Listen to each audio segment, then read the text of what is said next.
I'd like to speak to this by beginning to reference an act that is particularly important to me. So the Civil Rights Act of 1964 was landmark legislation. It's something that we all know and something that we all care about. What you may not know is that it took 3 tries. The first one in 1957 was garbage. It did not in any way, shape, or form eliminate simple things like saying that lynching was illegal or unacceptable.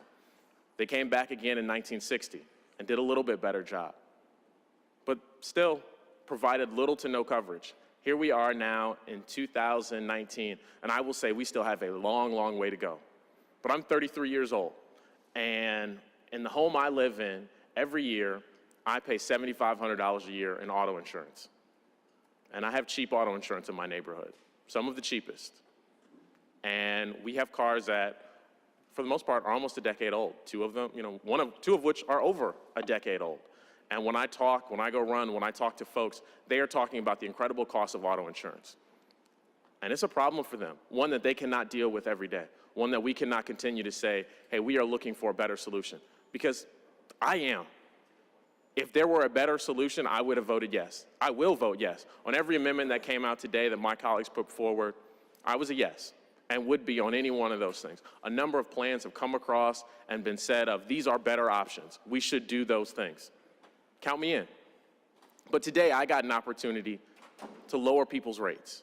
Is it the best plan? No. Does it still have a long way to go? Absolutely. But I believe that's what the legislative process is here for. President Lyndon Johnson is categorically known for his work on the Civil Rights Act. It's something he's always said he is the most proud of. But he is not the most proud of the 1964 Act. He is the most proud of the one that happened in the 50s. Not because it was great, but because it was garbage. Because it was the hardest bill he's ever gotten done, because never to that time since Reconstruction could he convince Southern Democrats that were conservative Republicans. No, he could not convince people who were flat out racist to come on board, and they wouldn't.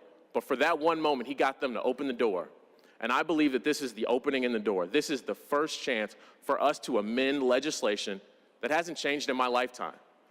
When throughout that entire time, over the past 10 years that I've been working in Lansing, every single elected member from Detroit, from an urban community, comes up and says, my number one thing is to get rid of redlining, is to change the gender gaps, is to make auto insurance more affordable.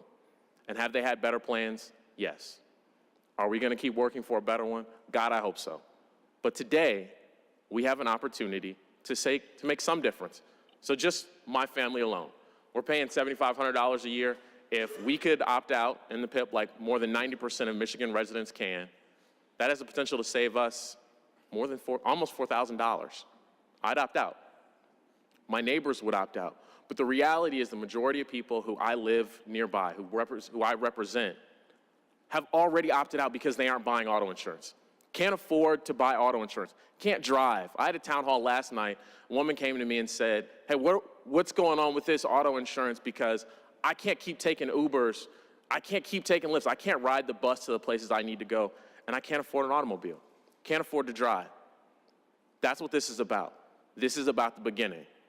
And I ask that my colleagues continue to move forward with this discussion and to believe that though this is the first step, it had better not be the last.